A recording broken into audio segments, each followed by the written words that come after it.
I think the main thing that people can do if they want to be ahead, depending on what ahead means to them, is I think that they can develop their discipline within themselves.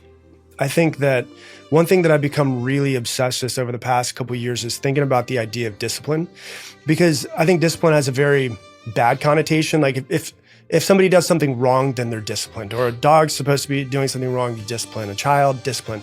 But I think that the connotation that we have with discipline is actually incorrect. I think discipline, if used correctly, is possibly the greatest form of self-love, because you don't have to have any discipline to do something that's not good for you. So if you want to, sleep in every single day of your life, you don't have to have discipline for that. If you don't want to go to the gym, you don't have to have discipline for that. If you want to just eat the crappiest food that's out there, you don't need discipline for it. But if you want to wake up earlier, you want to, make sales calls, grow a business, if you want to get your body in the healthiest shape you possibly can, you need discipline for it. And discipline is always needed for something that is good for you. And so the thing that I think people need to do is they need to develop a different relationship with discipline, so that they don't think I'm doing this because I hate myself, or because something's wrong, or because whatever it might be. It's I'm going to become a more disciplined person because I love myself so much. And for me, I wasn't a disciplined person at all before I developed, got into self-development. I was, number one, I was a surfer. I was a stoner. I did a bunch of drugs, did a bunch of partying. I slept in, made excuses, never made any money, never really had a whole lot of happiness.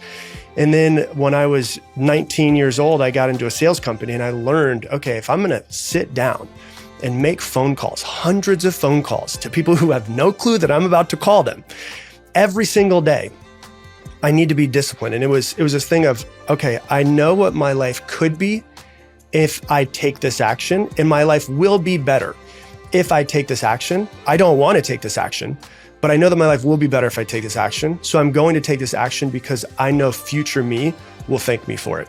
And what's really cool about discipline, there's a whole lot of science, neuroscience has been found. There's a part of your brain called the anterior mid-cingulate cortex, which is basically where they're thinking that discipline and willpower come from. And so for people who are athletes, like professional athletes, they have a larger than average anterior mid-cingulate cortex than the average person.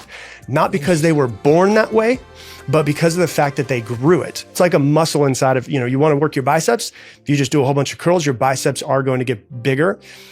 It works the exact same thing with this part of your brain. So they have found that people who have very little discipline, very little willpower, people who are, extremely obese, they found have a small mid-anterior cingulate cortex, but if they start working out and doing things that they don't want to do, but things that are good for them, that part of their brain actually grows. And so I think if people need to figure out, how do I get ahead of other people? The thing that I think is, well, what is everybody else doing? And do the exact opposite. Mm-hmm. Most people are hanging out on their phone. They're not doing a whole lot.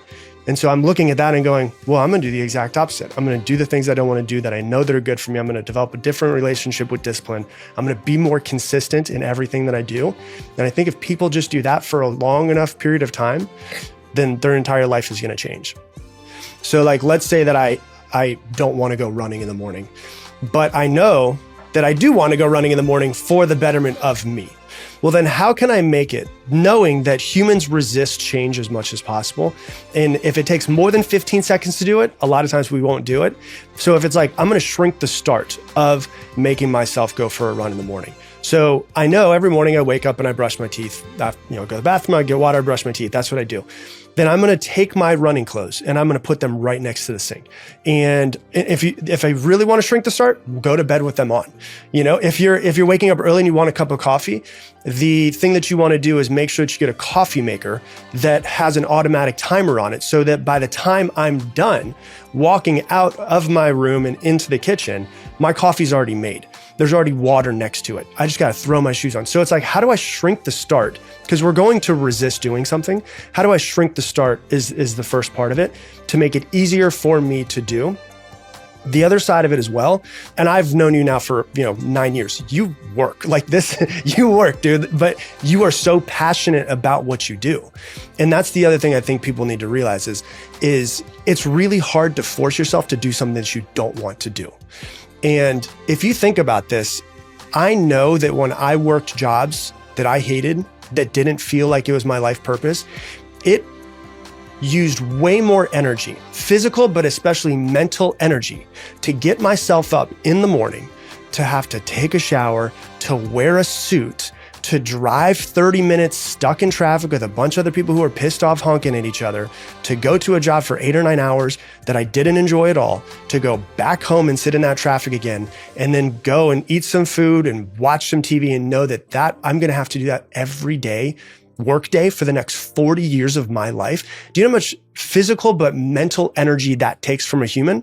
Like, it's so much. And so if you think about it, does it require energy for you to hop on the plane and go there for 12 hours and then come back here and work and then do your workout? Does it require energy? Yes. But I would venture to say, because it's something that you love, it actually gives you energy more than it strips energy from you. When you're doing something that you don't enjoy, it steals energy from you. I saw a quote one time, and it was I'm changing it around a little bit, but I can't remember exactly what it was. But it was something like, if you do something that is out of alignment with what your purpose is in this world, you will have to come up with the energy for that. If you do something that is in alignment with what you're supposed to be doing in this world, the universe will provide the energy for you.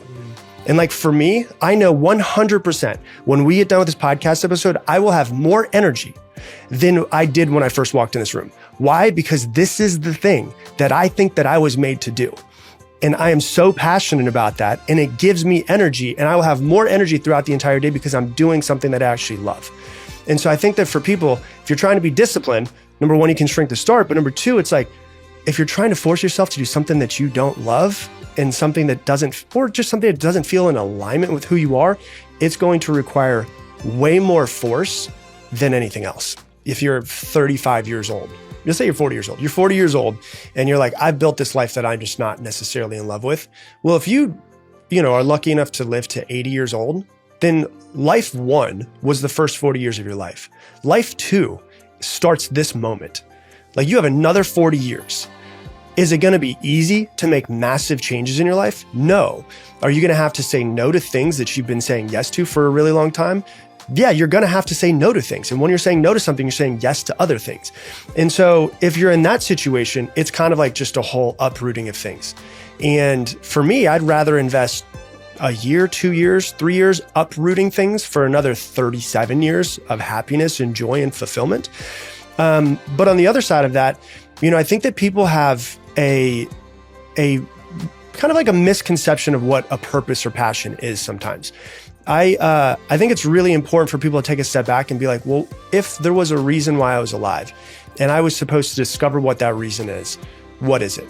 And I always tell people, it's okay if you are listening to this podcast right now and you don't know what your purpose is, but it's not okay if you're in that situation to wake up every single day and not try to find what your purpose is. And your purpose does not have to be your paycheck. I'm lucky enough where it is. You're lucky enough where it is. There's some people that are lucky enough where it is. But a purpose could be something that you do outside of your paycheck, and you use your paycheck to invest into that purpose, whether it's a hobby or whatever it might be. And so I think people get that wrong. And then another aspect of purpose that I think people get wrong is that I think most people are trying to find something that they're going to do until the day they die. And that's a lot of pressure. Hopefully I live to like 100 years old. That means I got another 61 years. I have to find something I'm going to do for 61 years and love every single day. That's a lot of pressure. So what I think people need to actually start looking at themselves as, I always use the example of like a hummingbird, right? If you have ever watched a hummingbird, they go from one flower, they're there for a few seconds, they get to the next flower, they're at the next flower. I think people should kind of act like a hummingbird, where they say, okay, what am I really interested in the next 2 or 3 years? And I'm just that's what my focus is going to be. What do I love to do that I haven't done in a while? What interests me that I haven't spent a lot of time, or what's something I really want to learn about more? And then I'll just follow that thing. And what's really interesting is when people kind of follow in the hummingbird thing for 10 years and they go from one thing to another thing, and they have, let's say it's 10 or 15 years, they have 3 or 5 things they've tried. The universe has this beautiful way of working where those things eventually usually line up to find what their purpose is. And they needed every single step to get there. So like for me, if I think about when I was 19 years old and I got into sales, I got into sales because I wanted to be a psychologist, and I got into sales and went, oh my God, this is psychology in front of me. And I'm learning it. And then I started managing people. I was like, this is even more psychology. I need to fix myself so I can help these people out. So it was all of this psychology. And sales was just the kind of the vehicle to make me learn psychology. Then I started managing people and realizing like how much people hold themselves back. They're like, I want to make phone calls, but I'm not doing it. And I was like, oh, this is really interesting to be at this moment and to see this. Why are you not doing something you want to do? Right? So I started becoming obsessed with that. Like you have so much potential in you. Why are you not doing it? Then I got out of that and I went into corporate sales for a little while. I stopped managing people. I got into corporate sales.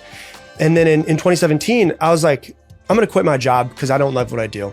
I'm going to travel Europe for 6 months. And I traveled Europe, actually it was 3 months. I went for 3 months in 2012 is when I went and backpacked Europe by myself. 2017, I backpacked with my wife for 6 months. And then I realized, oh my God, like I really love traveling.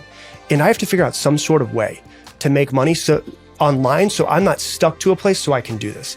And I can go and I can do whatever I want. Then I was like, I'm going to move to a place because I thought I wanted to be a musician.